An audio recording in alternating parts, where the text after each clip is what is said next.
Assalamualaikum warahmatullahi wabarakatuh. Yang terhormat Ibu Siti Mariatul Kiptiah, STHI MA, selaku dosen pengampu mata kuliah studi Al-Quran.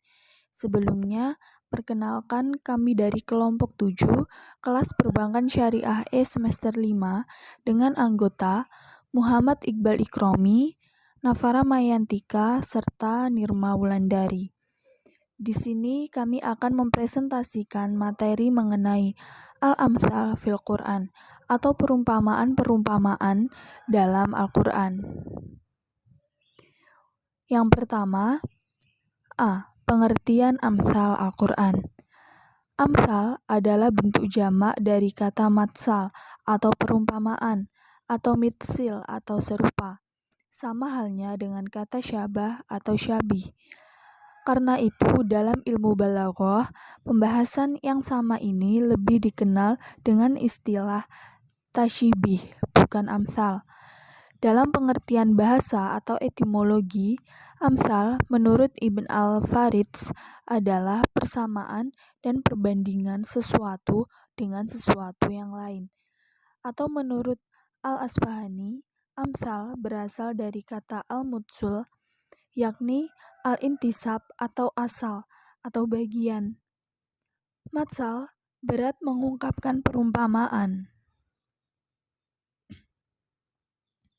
Dapat disimpulkan bahwa amsal Al-Quran adalah menampilkan sesuatu yang hanya ada dalam pikiran atau abstrak dengan deskripsi sesuatu yang dapat diindera atau konkret melalui pengungkapan yang indah dan mempesona, baik dengan jalan tasyibih, isti'arah, kinayah, atau mursal. Yang kedua, B. Macam-macam amsal Al-Quran. Yang pertama, amsal musyarahah. Yang dimaksud dengan amsal musyarahah adalah amsal yang jelas, yakni yang jelas menggunakan kata-kata perumpamaan atau kata yang menunjukkan penyerupaan atau tasybih. Yang kedua, amsal kaminah. Yang dimaksud dengan amsal kaminah adalah amsal yang tidak menyebutkan dengan jelas kata-kata yang menunjukkan perumpamaan, tetapi kalimat itu mengandung pengertian yang mempesona, sebagaimana yang terkandung di dalam ungkapan-ungkapan singkat atau ijaz. Yang ketiga, amsal mursalah. Yang dimaksud dengan amsal mursalah adalah kalimat-kalimat Al-Quran yang disebut secara lepas tanpa ditegaskan redaksi penyerupaan, tetapi dapat digunakan untuk penyerupaan. Oke, selanjutnya yaitu manfaat amsal Al-Quran. Yang pertama, menampilkan sesuatu yang abstrak atau yang hanya ada dalam pikiran ke dalam sesuatu yang konkret, material, yang dapat diindera manusia. Yang kedua, menyingkap makna yang sebenarnya dan memperlihatkan hal yang gaib melalui paparan yang nyata. Yang ketiga, menghimpun arti yang indah dalam ungkapan yang singkat, sebagaimana terlihat dalam amsal kaminah dan amsal mursalah. Yang keempat, membuat si pelaku amsal menjadi senang dan bersemangat. Yang kelima, menjauhkan seseorang dari suatu yang tidak disenangi. Yang keenam, memberikan pujian kepada pelaku. Yang ketujuh, memperlihatkan bahwa yang dijadikan perumpamaan memiliki sifat yang tidak disenangi manusia. Yang kedelapan, pesan yang disampaikan melalui amsal lebih mengenai di hati, lebih mantap dalam menyampaikan nasihat, dan lebih kuat pengaruhnya. Yang D. Penggunaan amsal sebagai media dakwah.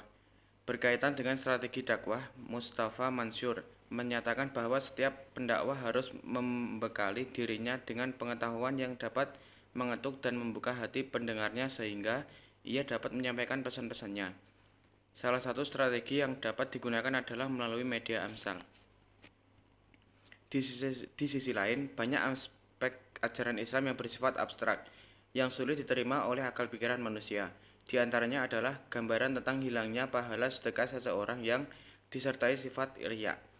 Gambaran ini bersifat sangat abstrak sehingga terkadang sulit dipahami. Akan tetapi, setelah gambaran ini diformulasikan dalam bentuk perumpamaan, yakni sinarnya tanah atas batu akibat hujan yang menimpanya, maka gambaran itu menjadi lebih mudah dipahami. Dengan demikian, agar strategi dakwah dalam bentuk penyampaian pesan dapat diterima dengan mudah oleh pendengar, dapat disalurkan melalui amsal. Contoh-contoh amsal dalam Al-Quran. Yang pertama, perumpamaan orang mukmin. A'udzubillahi minasyaitonirrajim. Bismillahirrahmanirrahim. Masalul fariqaini ka'al-a'ma wal asami wal basiri was sami' hal yastawiyani mathala afala tadhakkarun. Yang artinya, perbandingan kedua golongan itu atau orang-orang kafir dan orang-orang mukmin seperti orang buta dan tuli dengan orang yang dapat melihat dan dapat mendengar. Adakah kedua golongan itu sama keadaannya dan sifatnya? Maka tidakkah kamu mengambil pelajaran atau daripada perbandingan itu? Quran Surat Al-Hud ayat 24. Yang kedua, perumpamaan orang yang menafkahkan harta. A'udzubillahi minasyaitonirrajim. Bismillahirrahmanirrahim. Mathalul ladzina yunfikuna amwalahum fi sabilillahi kamathali habbati ambatat sab'a sanabila fi kulli sumbulatin mi'atu habbah. Wallahu yudha'ifu liman yasha' wallahu wasi'un alim. Yang artinya, perumpamaan atau nafkah yang dikeluarkan oleh orang-orang yang menafkahkan hartanya di jalan Allah adalah serupa dengan sebutir benih yang menumbuhkan 7 butir. Pada tiap-tiap bulir 100 biji, Allah melipat gandakan atau ganjaran bagi siapa yang Dia kehendaki, dan Allah Maha Luas karunia-Nya lagi Maha mengetahui. Quran Surat Al-Baqarah ayat 261. Perumpamaan tentang orang kafir. A'udzubillahi minasyaitonirrajim. Bismillahirrahmanirrahim. Qala innahu yaqulu innaha baqaratul la talulu tusirul arda wa la taskil hartha musallamatul la syata fiha. Qalu al-ana jita bil haqq fadabahuha wa ma kadu yaf'alun. Yang artinya, Musa berkata, sesungguhnya Allah berfirman bahwa sapi betina itu adalah sapi betina yang belum pernah dipakai untuk membajak tanah dan tidak pula untuk mengairi tanaman, tidak bercacat, tidak ada belangnya. Mereka berkata, sekarang barulah kamu menerangkan hakikat sapi betina yang sebenarnya. Kemudian mereka menyembelihnya dan hampir saja mereka tidak melaksanakan perintah itu. Quran Surat Al-Baqarah ayat 71. Perumpamaan penciptaan Nabi Isa alaihissalam. Bismillahirrahmanirrahim. Inna mathala Isa indallahi kamathali Adam khalaqahu min turabin tsumma qala lahu kun fayakun. Yang artinya, sesungguhnya misal penciptaan Isa di sisi Allah adalah seperti penciptaan Adam. Allah menciptakan Adam dari tanah, kemudian Allah berfirman kepadanya, jadilah seorang manusia, maka jadilah dia. Selanjutnya perumpamaan surga. A'udzubillahi minasyaitonirrajim. Bismillahirrahmanirrahim. Mathalul jannati allati wa'idal muttaqun fiha anharu min ma'in ghairi asini wa anharu min labani lam yataghayyar ta'muhu wa anharu min khamrin ladati lisyaribina wa anharu min asalin musaffa wa lahum fiha min kulli thamarati wa maghfiratu min rabbihim kaman huwa khalidu finnari wa suqu ma'a hamima faqata'a a'ma'ahum.